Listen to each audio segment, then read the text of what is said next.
சமூக நலத்துறை அமைச்சராகவும் அதுக்கு முன்னாடி ஒரு முறை அமைச்சராகவும் வளர்மதியை அமர்த்தி அழகு பார்த்தவங்க தான் ஜெயலலிதா. அது மட்டும் இல்லாம சமூக வலைதளங்களில சிக்கி சின்னாபின்னமானவங்கள ஒருத்தங்க தான் வளர்மதி. காரணம் என்னன்னு பாத்தீங்கன்னா, ஜெயலலிதா உயிரோட இருந்தப்ப அவங்களுக்காக மண்சோறு சாப்பிடுறது, தீச்சட்டி ஏந்துறது, இப்படி பல விஷயங்களை செஞ்சாங்க. ஆனா ஜெயலலிதா மரணம் அடைஞ்ச அன்னைக்கு வளர்மதி சிரிச்சுக்கிட்டே இருக்கிறது போல ஒரு படம் வெளியாச்சு. அது மட்டும் இல்ல, சின்னம்மா அப்ரூவர் ஆயிருந்தா ஜெயலலிதா அவ்வளவுதான் அப்படின்னு ஒரு பேட்டியில சொல்லியிருந்தாங்க. இதனால ஜெயலலிதா ஆதரவாளர்கள் எல்லாருமே கொந்தளிச்சு போனாங்க. இதுக்கு பதிலடி கொடுக்கிற விதமா தான் வளர்மதிக்கு பல மீம்கள் போட்டு தாக்கிட்டு வந்தாங்க. இந்த நிலையில தமிழ்நாடு பாடநூல் கழக தலைவராக வளர்மதி நியமிக்கப்பட்டிருக்காங்க. வளர்மதியை கடுப்பேற்றுற விதமா இன்னும் பல பழைய கதைகளை கிளறி விடுறாங்க வளர்மதி எதிர்ப்பாளர்கள். குறிப்பா சொல்லணும்னா, எம்ஜிஆர் மறைவுக்கு அப்புறம் ஜானகி அணியில இருந்த வளர்மதி ஜெயலலிதாவுக்கு எதிராக அப்போவே தஞ்சாவூர்ல இருந்து கடுமையா தாக்கி அறிக்கை வெளியிட்டு இருக்காங்க. அந்த நியூஸ் இப்போ ரொம்பவே வைரலா பரவிட்டு இருக்கு.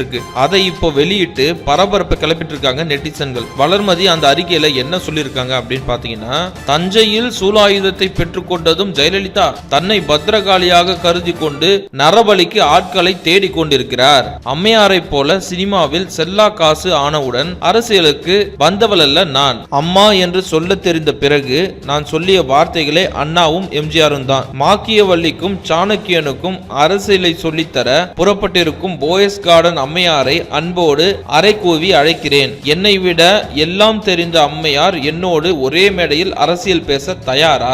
வேண்டாம், அது கூட அவரது தகுதிக்கு அழகில்லை என்று கருதுவாரானால் என்னை விட எல்லா தகுதியும் பெற்றிருக்கும் அவரோடு இருக்கும் முன்னாள் சட்டமன்ற உறுப்பினர் எவரையாவது ஒரே மேடையில் என்னோடு பேச அனுப்பி வைக்க தயாரா? எதற்கும் நாவடக்கம் தேவை. இந்த மாதிரி அந்த அறிக்கையில வளர்மதி சொல்லியிருக்காங்க. இந்த மாதிரி தன்னை எதிர்த்து பேசின வளர்மதிய 2 முறை அமைச்சராக்கி பார்த்திருக்காங்க நம்ம ஜெயலலிதா. நல்லவங்களுக்கு என்னைக்குமே காலம் இல்லைங்க. இந்த நியூஸ் உங்களுக்கு பிடிச்சிருந்தா லைக் பண்ணுங்க. இந்த வீடியோ பத்தின கமெண்ட்டை போஸ்ட் பண்ணுங்க. மேலும் இது போன்ற முக்கிய செய்திகளை தெரிஞ்சுக்க எங்க சேனலை சப்ஸ்கிரைப் பண்ணுங்க. நன்றி. ஒரிஜினல் காஞ்சிபுரம் பட்டு சேலைகள் உற்பத்தி விலையில் மிகுந்த தரத்துடன் வாங்க காஞ்சிபுரம் ஸ்ரீ காஞ்சி காமாட்சி சில்க்ஸ் அண்ட் சாரீஸ் வாங்க.